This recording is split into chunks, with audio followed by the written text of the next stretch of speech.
Economia no contexto certo. Boa noite, Brasil e ouvintes da Jovem Pan. Bem-vindos a mais um Sextou, resumo da semana econômica no contexto certo. E essa foi uma semana de grandes surpresas. Por aqui, não só o Banco Central cortou os juros mais do que você esperava, mas já avisou que tem consenso para cortar os juros mais 3 vezes esse ano, se a inflação permitir. E a Selic pode terminar 2023 abaixo de 12%. E como todo mundo sabe, se os juros caem, a bolsa sobe. Mas o dólar também, hein? Nos Estados Unidos, um choque que ninguém esperava e derrubou as bolsas. A Fitch Ratings rebaixou a nota dos Estados Unidos de 10 para 9 e os títulos de renda fixa deles perderam a nota máxima de bons pagadores. Hoje também saiu os dados do emprego por lá. O CAGED americano que veio mais fraco. Foram criados menos vagas de emprego do que o esperado e isso tirou pressão por mais alta de juros nos Estados Unidos e por sua vez ajudou as bolsas por lá. E os árabes e os russos avisaram que vão cortar a oferta de petróleo o mês que vem de novo para pressionar o preço do barril para cima. E conseguiram, viu? Os chineses anunciaram mais medidas para aquecer a economia e o mercado imobiliário. E com tudo isso, o dólar subiu 3% essa semana e fechou acima dos 4,85, enquanto o Ibovespa B3 terminou a semana com abaixo dos 120 mil pontos, com pouco menos de 1% de queda. Vamos para os pontos que eu separei para o nosso Sextouro de hoje. Copom surpreende positivamente. Dada a melhora da inflação no Brasil, as apostas estavam divididas para essa reunião do Copom, o Comitê de Política Monetária do Banco Central do Brasil. 60% dos investidores estavam apostando num corte de 25 bips, 40% apostava num corte de 50 bips. E o corte veio maior, de 50 bips, e ajudou a Bolsa. Todo mundo sabe, se os juros caem, a Bolsa sobe, mas o dólar também. Nesse dia, né, as bolsas do mundo inteiro, na quarta-feira, estavam desmoronando, mas graças ao corte de juros, a nossa bolsa caiu bem menos que o resto do mundo. Quase subiu, aliás. Outra surpresa foi o placar da votação. O comitê, que é formado por 8 membros, mais o presidente do Banco Central, empatou a votação 4-4 para um corte de 25 bips e de 50 bips. E quem deu o voto de Minerva para um corte maior? Ele, Roberto Campos Neto, presidente do Banco Central, que curiosamente tem sido alvo de críticas pesadas até hoje pelo governo, mesmo tendo sido eleito o melhor banqueiro central do mundo na época do Covid. Nesta reunião, o comitê contou com 2 novos diretores eleitos pelo governo petista, Gabriel Galípolo e Ailton de Aquino, que ambos votaram por um corte maior nos juros. Outra surpresa veio no comunicado da decisão, que falou explicitamente que nas próximas reuniões, se nada mudar, os cortes serão da mesma magnitude, mais 3 cortes de meio ponto. Dito isso, se tudo correr bem, a Selic termina o ano em 11,75. Vai, Torinho! Segundo ponto, Fitch Ratings tira a nota máxima dos Estados Unidos.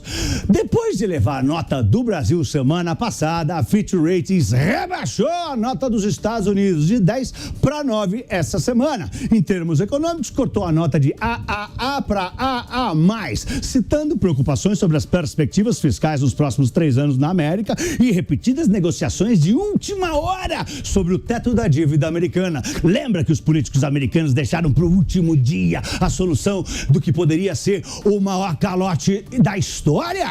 É sempre assim e faz muito tempo que eles ficam deixando para o último minuto, um pressionando, os republicanos pressionando os democratas, e isso acabou irritando corretamente a Fitch Ratings. Pior, há uns 10 anos atrás, lá nos Estados Unidos, né, eles gastavam 500 bilhões de dólares por ano em juros com a dívida. E hoje em dia, como a dívida cresceu muito, os Estados Unidos gastam quase 1 trilhão de dólares de juros por ano. Puxado mesmo. Bom, assim que saiu a notícia, as bolsas sangraram 3 dias seguidos no mundo inteiro.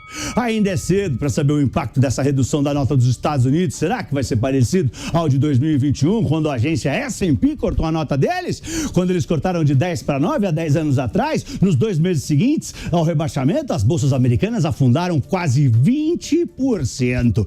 E depois da S&P, ainda sofreu o escrutínio do governo Obama e levou uma multa de 5 bilhões de dólares por outros motivos que eu nem me lembro quais foram. Ou seja, para uma agência de crédito rebaixar a nota dos Estados Unidos, além de estar convicta, ter certeza do que está fazendo, ainda tem que ter coragem.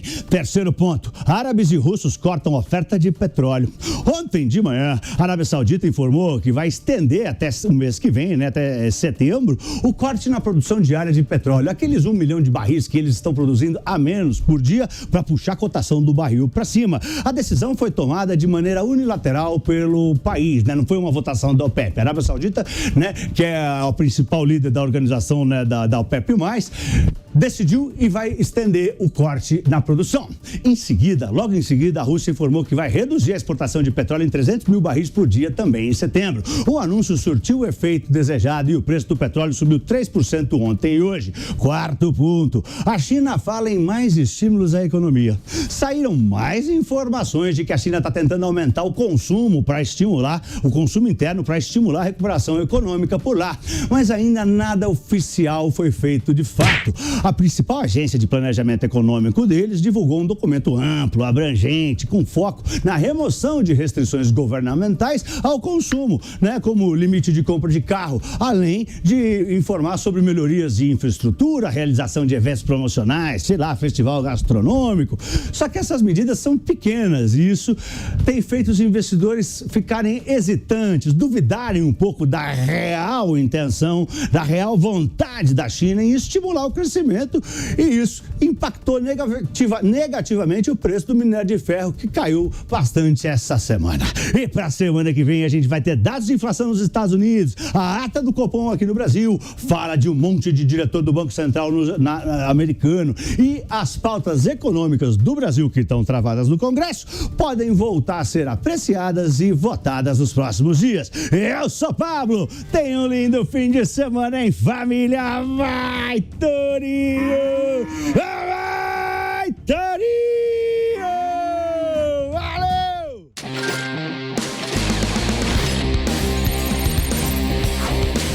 Economia no contexto certo. Certo!